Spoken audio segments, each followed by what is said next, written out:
but I'm going to do it as an experiment. There's also an annoying echo of my voice. I wonder if I can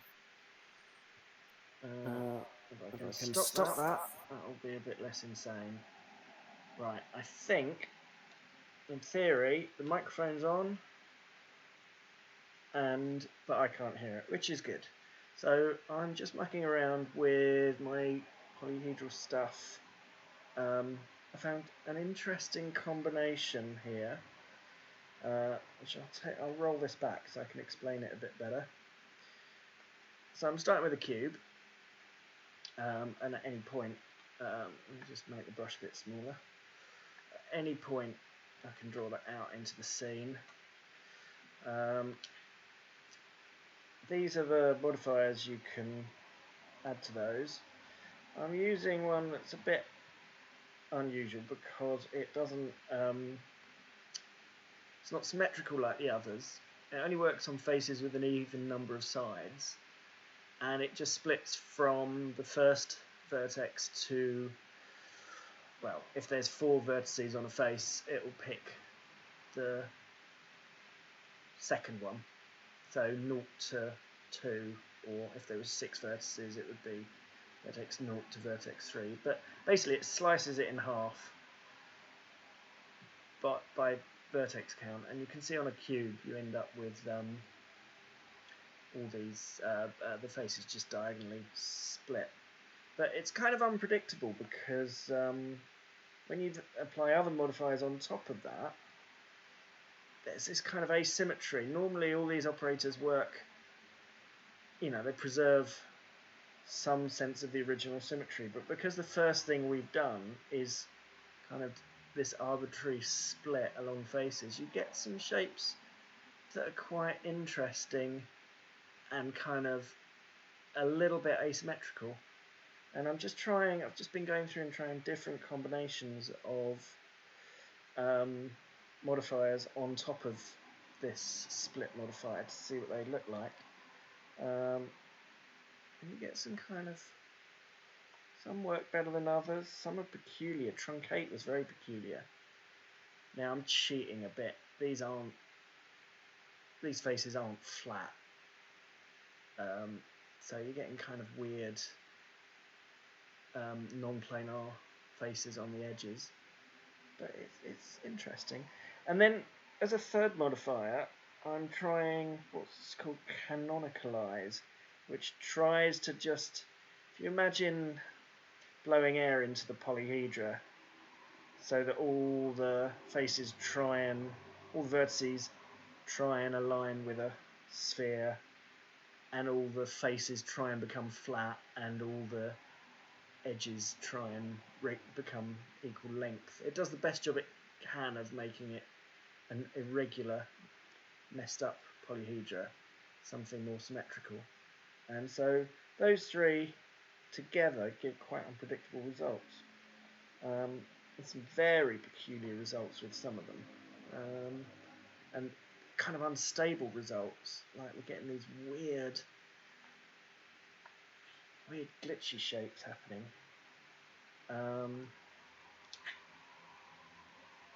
So I'm just going through all the different modifiers, trying to find fun combinations.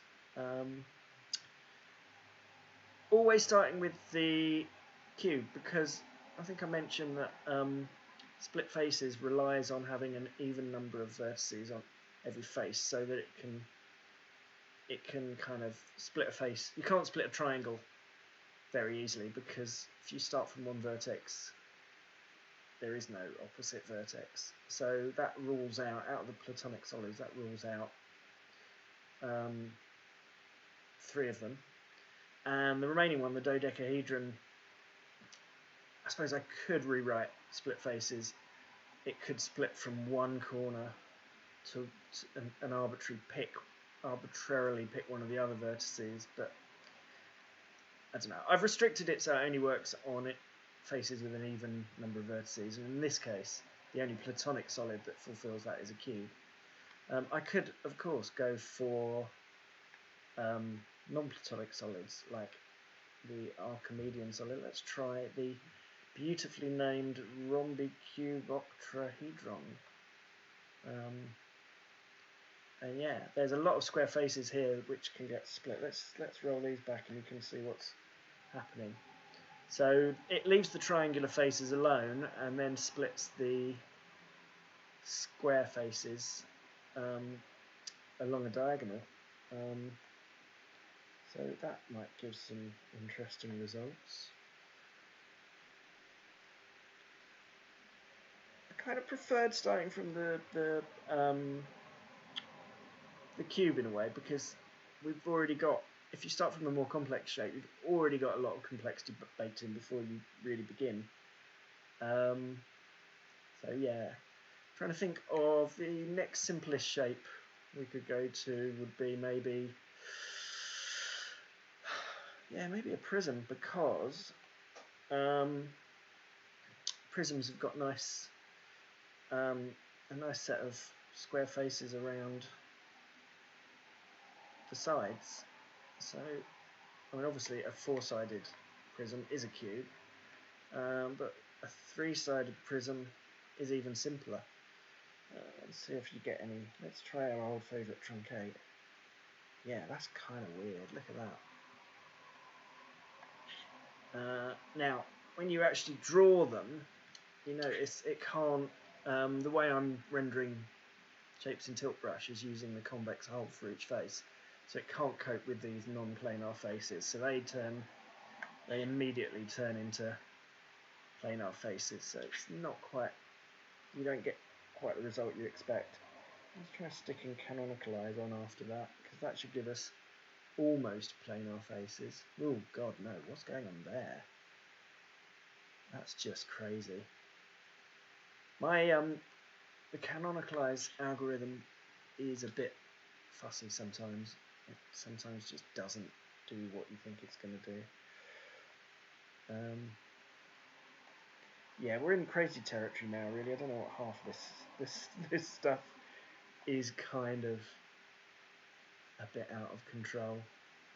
But buried in these combinations might be some interesting results. These are just a bit too weird for my tastes. Let's go back to the cube. I think I was onto a good thing with the cube. So yeah, look, now this is interesting. There's a lot of symmetry here, or a lot of near symmetry. And then just some quite odd things going on. I rather like that shape.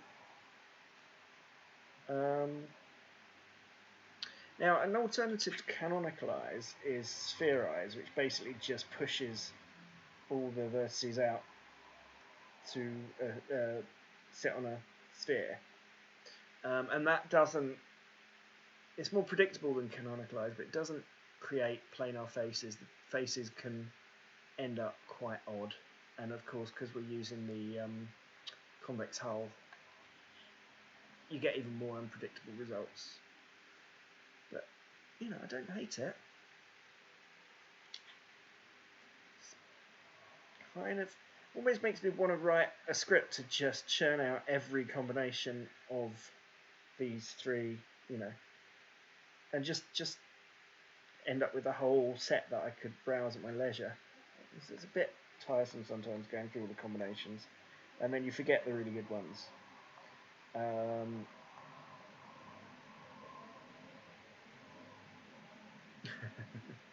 Yeah, it's getting weird now. Let's turn off. Let's go back to before. So all we're doing now is split faces and one operator on top of that.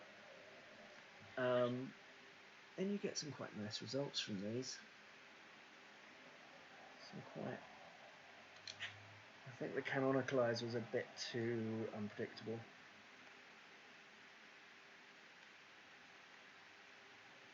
This is one of my favourites, this shape here. Even though you've got that kind of, you've got a very, very non-planar face there that gets filled in once it actually renders. There's some nice patterns in there.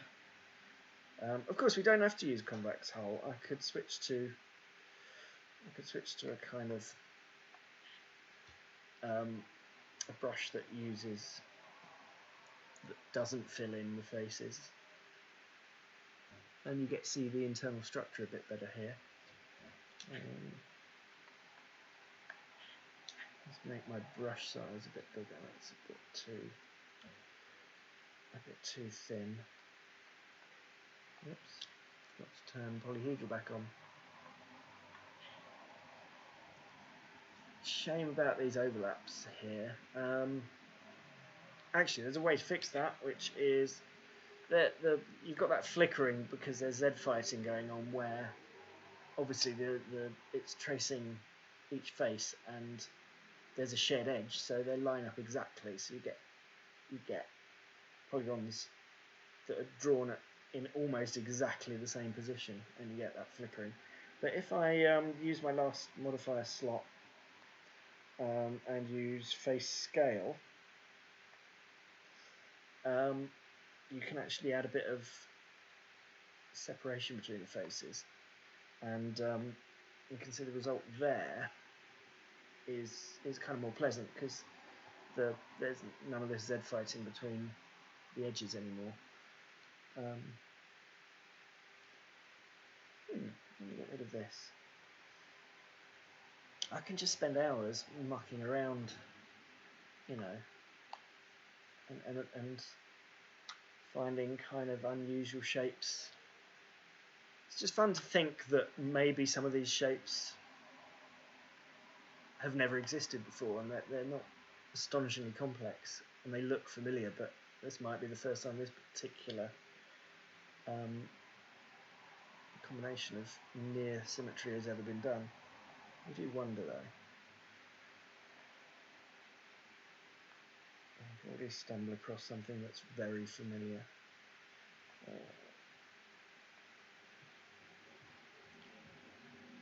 I mean, this is another odd. I'm going to go back to convex hull now. Oops. Go back to here.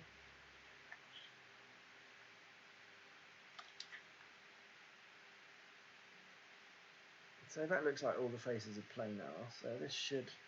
Oh, there's one wonky face there. That face there definitely isn't. Is kind of bent. So you're going to get that filled in. But and there as well. That one. What Canonicalize will do with that? Whether we'll end up with something more manageable. Yeah. Where's my eraser? Get rid of you. And you can go away.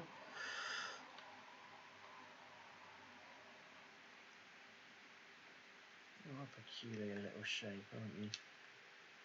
Why is it ending up rendering it slightly differently?